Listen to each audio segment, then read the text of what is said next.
Buchi na crunchy sa labas, makulat at malambot yung pinakaloob, pero bilog na bilog at hindi po umiimpis kahit pa po lumamig. Mix and cook, cooking made easy as one, two, three. Sa isang lalagyan, tunawin po muna natin yung asukal sa mainit na tubig. Yes, hot water po yung gamit natin dito. Makakatulong po ito sa magandang texture po ng ating gagawing buchi. Dati yung buchi, red mung bean paste lang po yung pinakapalaman nito. Ngayon, napakarami na pong version ang lumabas. Pwede na po yung cheese, ube halaya, even po yung chocolate. Kayo po, ano pong pinakapaborito niyong feeling para po sa buchi?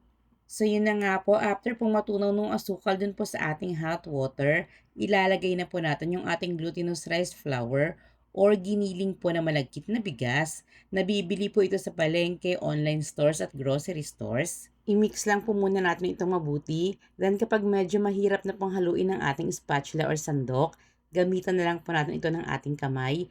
Mas ramdam po kasi natin yung pinaka-texture po ng ginagawa po nating dough para alam natin kung sakto na po yung lambot or tigas po nito. Isa po sa sikreto para po manatiling malambot yung ating buchi na hindi po basta-basta umiimpis kahit pa po lumamig ito, maglalagay po tayo rito ng naluto na po at namash pong kamote. At yes, sa mga nagtatanong, pwedeng-pwede po itong palitan ng patatas.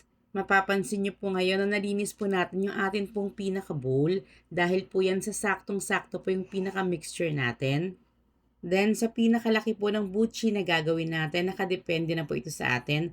Ako po, tinimbang ko po ito para pantay-pantay po yung laki. Pero nasa 1 tablespoon po ito. Sa timbangan po, 20 grams po yung aking ginawa. Then, 10 grams naman po yung pinaka-filling or palaman po nating red mung bean paste.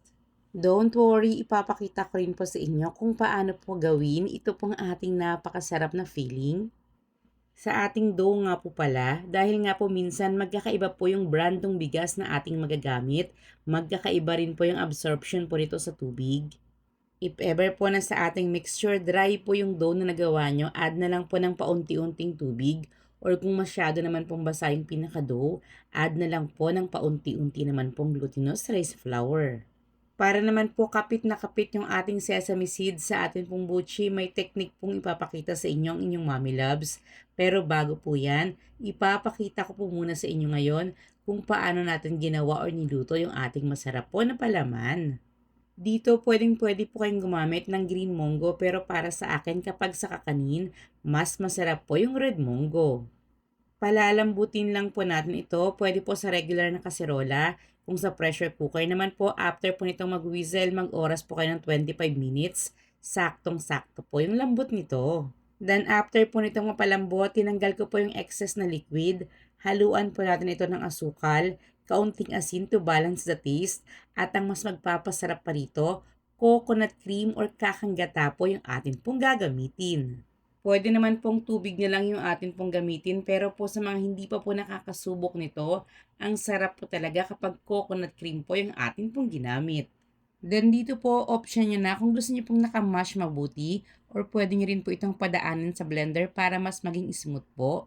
Sa akin, mas gusto ko po kasi yung ganito lang po yung pagkakamash para kapag kinakain po, medyo nararamdaman pa po yung munggo. Then, lutuin po natin ito over medium heat hanggang sa makuha po natin yung tama pong lapot. Pwede po bang paki-comment nyo kung saang lugar po kayo nanonood itong ating video ngayon para naman po malaman ng inyong mommy loves kung hanggang saan ang inaabot nitong ating butcher recipe. Kapag ganito na po yung consistency, patayin na po yung apoy sa ating kalan. Palamigin lang po muna natin ito bago po natin isalin sa ating mga lalagyan. At bukod po sa ating buchi, sa susunod po, gagamitin pa rin po natin ito sa atin pong bicho-bicho. Ang isusulat ko pong list ng ingredients po ng ating filling na makikita po sa bandang dulo nitong ating video ay half recipe na lang po nitong ating ginawa. Kapag tuluyan na po itong lumamig, magiging ganito na po yung pinaka-consistency. Pwedeng-pwede nyo na po itong i-store sa inyong chiller. Aabot po ito ng 2 weeks. Sa inyong freezer naman po, tatagal naman po ito ng months basta proper storage lang. Tips naman po para kapit na kapit po yung sesame seeds dito po sa ating mga butchi. Ganito lang po yung gawin natin. Mangkok, lagyan nyo lang po ng tubig. Then i-roll po natin dito yung butchi ng mabilisan. Bago naman po natin to i-roll at bibilugin po ulit natin sa ating pong sesame seeds. Purong tubig lang po yung gamit natin ha, wala po tayong hinalong kahit ano. Nag-iba lang po yung kulay nun, syempre nasawsawan na po natin ito ng ating mga butchi. Sa pagpiprito naman po, dapat po mainit na po yung mantika at kapag ganun na nga po ito, hinaan na lang po natin yung lakas ng apoy sa low heat bago po natin ilalagay o lulutuin dito yung mga butchi. Dahan-dahan lang din po tayo sa pag-ikot-ikot po ng butchi habang ito po ay atin ng niluluto. Huwag rin po nating pakapunuin yung ating kawali ng butchi para maluto po natin ito ng pantay-pantay. Depende na po ito sa inyo kung gusto niyo pong medyo lighter pa po yung kulay ng butchi or medyo toasted. Basta ang importante lang po, mahina lang po yung apoy sa pagluluto nito para lutong-luto po ito hanggang sa pinakaloob.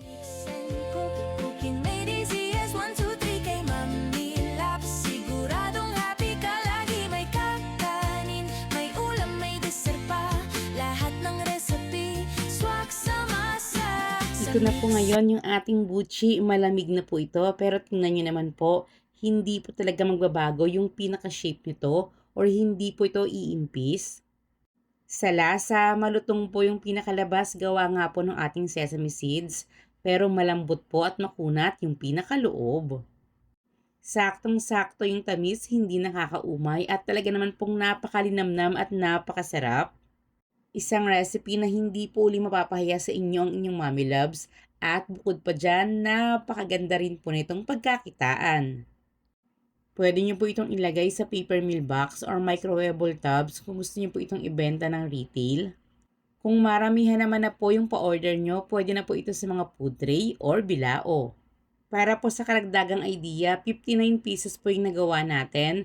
Yung dough, 1 tablespoon at yung pinaka-filling naman po ay 1 teaspoon. Kung sa timbangan nyo po ito gagawin, 20 grams po yung pinaka-dough, 10 grams naman po yung pinaka-filling. Pwede naman pong pagpatong-patungan yung ating butchi kapag tuluyan na pong lumamig, hindi po ito madedeform. Basta may space lang po ito kapag tinakpan at hindi nyo po ito mapipipi. Karagdagang idea uli para naman po sa pag-i-store ng ating butchi na hindi po agad natin maluluto. Or pwede po kasi natin itong gawin ahead of time. Halimbawa po may pa-order tayo sa mga susunod na araw, pwedeng magawa na po natin ito. Sa pag-i-store po nito, ang gawin po natin, huwag na po muna nating i-coat ng sesame seeds. Bali after po natin itong mapalamanan, pwede po natin itong ilagay sa mga lalagyan at i-store po sa ating chiller. Tatagal rin po ito ng hanggang 2 weeks. Then, saka nyo na lang po ito i-roll sa sesame seeds once nalulutuin nyo na po. Sana po ay muling nakapagbahagi sa inyo ngayon ng inyong mommy loves ng isang makabuluhang video na makatulong sa inyo at sa inyong pangnegosyo. So, paano? Hanggang sa muli po nating pagluluto! And cook, cooking made easy as 1, 2,